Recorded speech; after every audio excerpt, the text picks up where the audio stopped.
Hello students, आज का हमारा जो टॉपिक है वो बार डायग्राम जो था उसकी कुछ टाइप्स रह गई थी, तो आज हम उनको डिस्कस करेंगे। तो इसमें सबसे पहला जो आता है आपका सब डिवाइडेड बार डायग्राम और डिफरेंशियल बार डायग्राम। जैसा कि हमने कल पढ़ा था मल्टीपल बार डायग्राम के बारे में हमने पढ़ा था, ठीक है। हमने सिंपल बार डायग्राम के बारे में पढ़ा था। आज हम जानेंगे सब डिवाइडेड बार डायग्राम के बारे में। तो बच्चों, सब डिवाइडेड बार डायग्राम होता क्या है? These are those diagram which simultaneously present the total value as well as part value of a set of a data. It means that कि जब आपको वेरिएबल की इंफॉर्मेशन होती है तो वो जो वेरिएबल है, मे बी वो 3 वेरिएबल के बारे में इंफॉर्मेशन हो सकती है, वो 2 वेरिएबल के बारे में इंफॉर्मेशन हो सकती है। तो आपको क्या करना होता है, आपको उन वेरिएबल्स को एक ही बार में रिप्रेजेंट करना होता है। जब आप वेरिएबल की वैल्यू को एक बार में रिप्रेजेंट करते हैं ना, तो उसको सब डिवाइडेड बार डायग्राम बोला जाता है। सब डिवाइडेड का मतलब यही हुआ बच्चों कि एक बार है, उस बार को आपने डिवाइड कर दिया, उस बार के आपने पार्ट्स बना दिए। That is the subdivided bar diagram. Clear है? तो these are those diagram which simultaneously present the total value as well as part value of a set of a data। जिसमें हम क्या करते हैं कि एक बार बनाते हैं, उस बार में जितना भी डाटा है, मान लीजिए अगर हमें 3 वेरिएबल्स की वैल्यू गिवन है तो हम उन 3 वेरिएबल्स की वैल्यू का टोटल करेंगे और उसके बाद उसका जितना टोटल आएगा उतना हम बार डायग्राम उसका बना देंगे, मतलब उसकी लेंथ हम उतनी ले लेंगे। उसके बाद हम क्या करेंगे, उन वेरिएबल्स की वैल्यू को डिवाइड कर देंगे, उसकी टोटल वैल्यू में से हम उसके सब डिवाइड यानी कि सब पार्ट कर देंगे। अभी सुन तो लिया हमने, अब हम जानेंगे कि उसको हम एक्चुअल में रिप्रेजेंट कैसे करते हैं, सब डिवाइडेड बार डायग्राम को बनाते कैसे हैं, उसके बारे में देखते हैं। तो देखिए यहाँ पे मैंने आपको एक एग्जाम्पल दिया है और इस एग्जाम्पल में देखिए आप कि production of electricity from different source in India during 2010 to 11 और 2013 to 14। आपको 2 साल का डाटा गिवन है। एक तो आपको 2010 से 11 का डाटा गिवन है, एक आपके पास 2013 से 14 का डाटा गिवन है। तो इसमें आपको एक प्रोडक्शन बता रखा है इलेक्ट्रिसिटी का। अब इलेक्ट्रिसिटी का जो प्रोडक्शन है वो हाइड्रो इलेक्ट्रिसिटी और थर्मल इलेक्ट्रिसिटी, 2 इलेक्ट्रिसिटी के बारे में आपको बता रखा है। तो देखिए जो ईयर है आपका 2010 से 11 में 46 हाइड्रो इलेक्ट्रिसिटी का प्रोडक्शन हुआ और 64 थर्मल इलेक्ट्रिसिटी का प्रोडक्शन हुआ। उसके बाद 2011 से 12 में हाइड्रो इलेक्ट्रिसिटी का 49 का प्रोडक्शन हुआ और थर्मल इलेक्ट्रिसिटी का 72 का प्रोडक्शन हुआ। क्लियर है?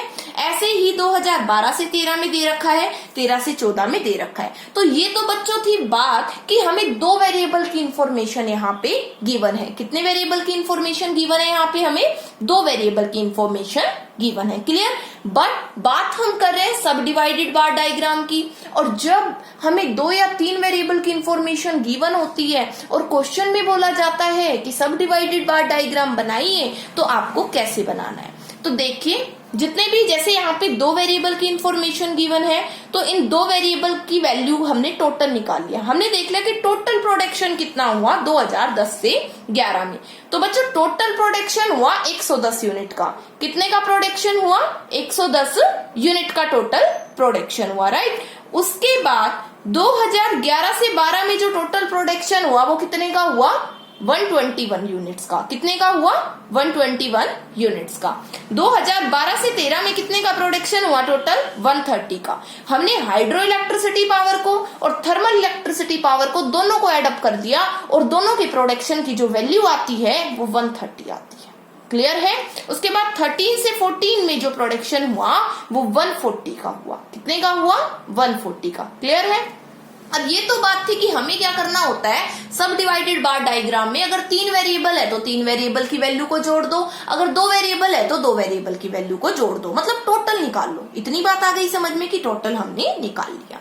उसके बाद डायग्रामेटिकली इसको कैसे प्रेजेंट करें, तो देखिए ये हमने बना दिया ग्राफिकल वे, OY axis, OX axis, right. Year जो होते हैं वो OX एक्सिस पे शो किए जाते हैं और जो डायग्राम जिसका बनाते हैं वो OY एक्सिस पे। लाइक हम यहाँ पे प्रोडक्शन शो कर रहे हैं बच्चों, तो जो प्रोडक्शन है वो हम कहाँ पे दिखाएंगे, OY एक्सिस पे शो करेंगे। कहाँ पे शो करेंगे, OY एक्सिस पे। क्लियर है इतना?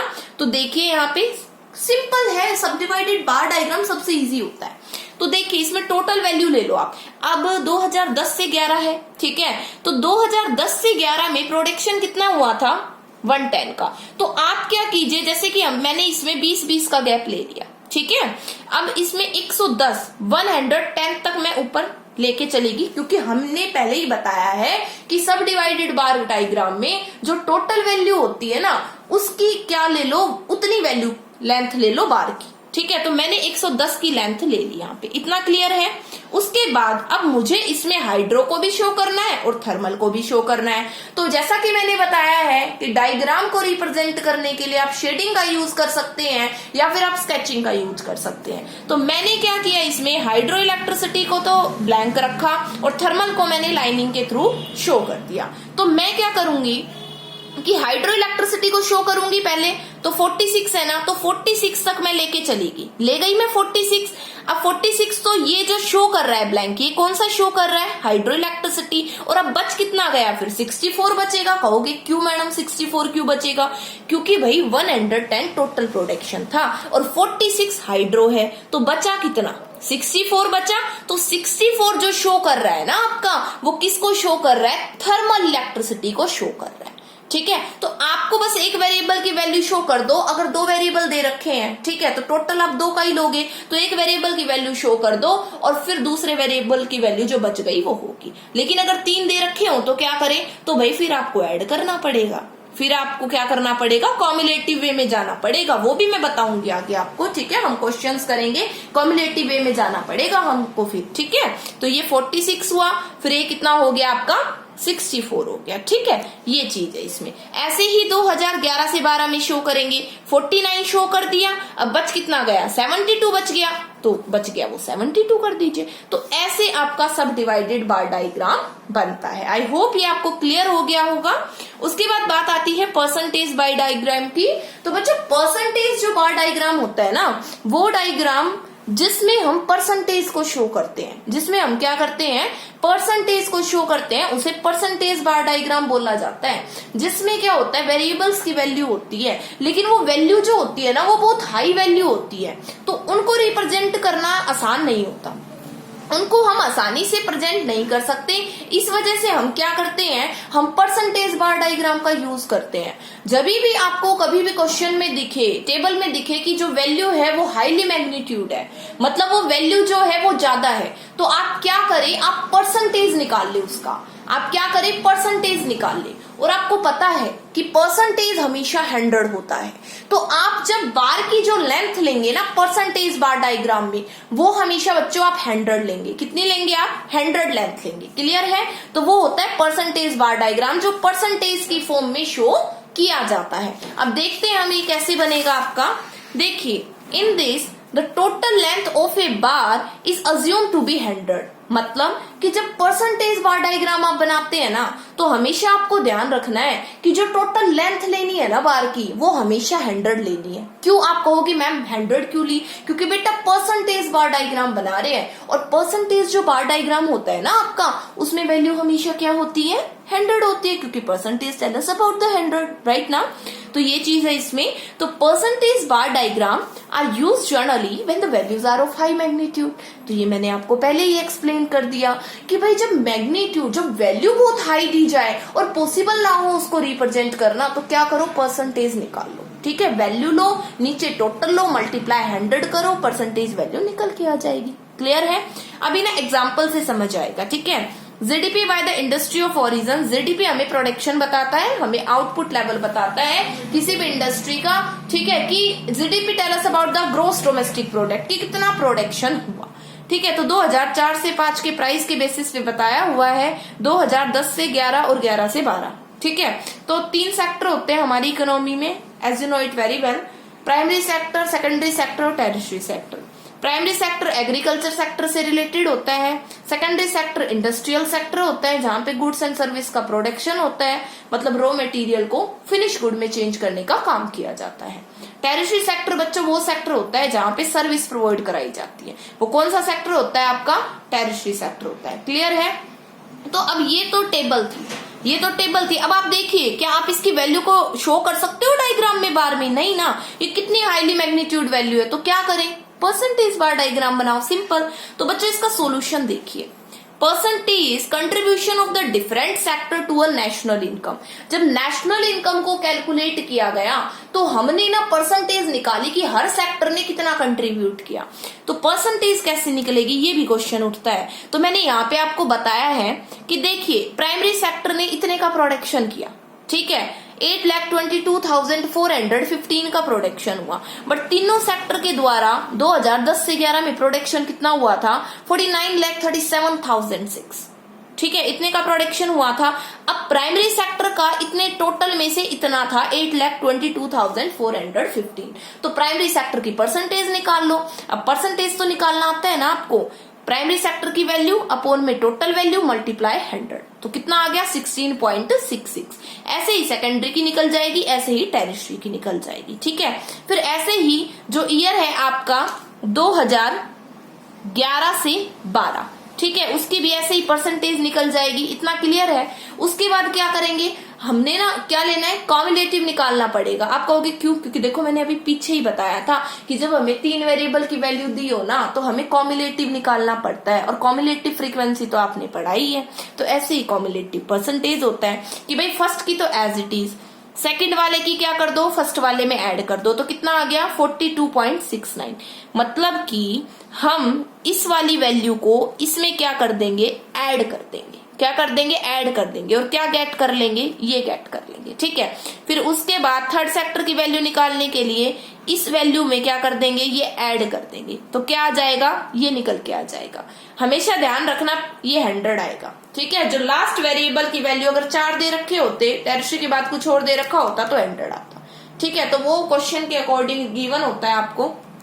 परसेंटेज हमेशा टोटल इसका 100 आएगा, क्योंकि जो बार की लेंथ की वैल्यू है वो हमें 100 ही माननी है, क्योंकि परसेंटेज बार डायग्राम हम बना रहे हैं। ऐसा ही हमने इसमें करना है एज इट इज। फिर इसमें ये ऐड करेंगे तो ये आया, फिर इसमें ये ऐड करेंगे तो ये आया, ठीक है। कॉम्युलेटिव फ्रीक्वेंसी हमें निकालनी है परसेंटेज निकाल के, ठीक है। उसके बाद डायग्राम रिप्रेजेंट कर दो। देखिए कैसे किया है मैंने, जैसे कि देखिए आपको बना के दिखा रखा है मैंने। ये परसेंटेज बार डायग्राम है। प्राइमरी सेक्टर को मैं डॉट से शो कर रही हूँ, सेकेंडरी को मैं डैश से शो कर रही हूँ, टेरिटरी को मैं लाइन वाली डिफरेंट टेढ़ी जो लाइन है उससे शो कर रही हूँ, ठीक है। ये प्रोडक्शन वाई एक्सिस पे दिखा दिया और ईयर जो है मैंने एक्स एक्सिस पे दिखा दिया। 2010 से 11, 11 से 12। अब इसमें देखिए 100 तक वैल्यू ले जाने, क्योंकि परसेंटेज बार डायग्राम है। सबसे पहले मैं प्राइमरी सेक्टर को शो कर रही हूँ जो मैंने डॉट से शो किया है। तो वैल्यू थी बच्चों 16.66, तो मैंने यहां तक बना दिया, ठीक है। उसके बाद जो दूसरी वैल्यू है ना वो कितनी है? देखिए अब परसेंटेज के लिए हम कॉम्युलेटिव परसेंटेज क्यों निकालते हैं? इसके पीछे कारण ये होता है कि हमें टोटल वैल्यू लेनी होती है। क्या लेनी होती है? हमें टोटल वैल्यू लेनी होती है, इसलिए हम कॉम्युलेटिव परसेंटेज निकालते हैं। अब ये तो हमने सीधा शो कर दिया ना, 16.66% कर दिया ये तो शो।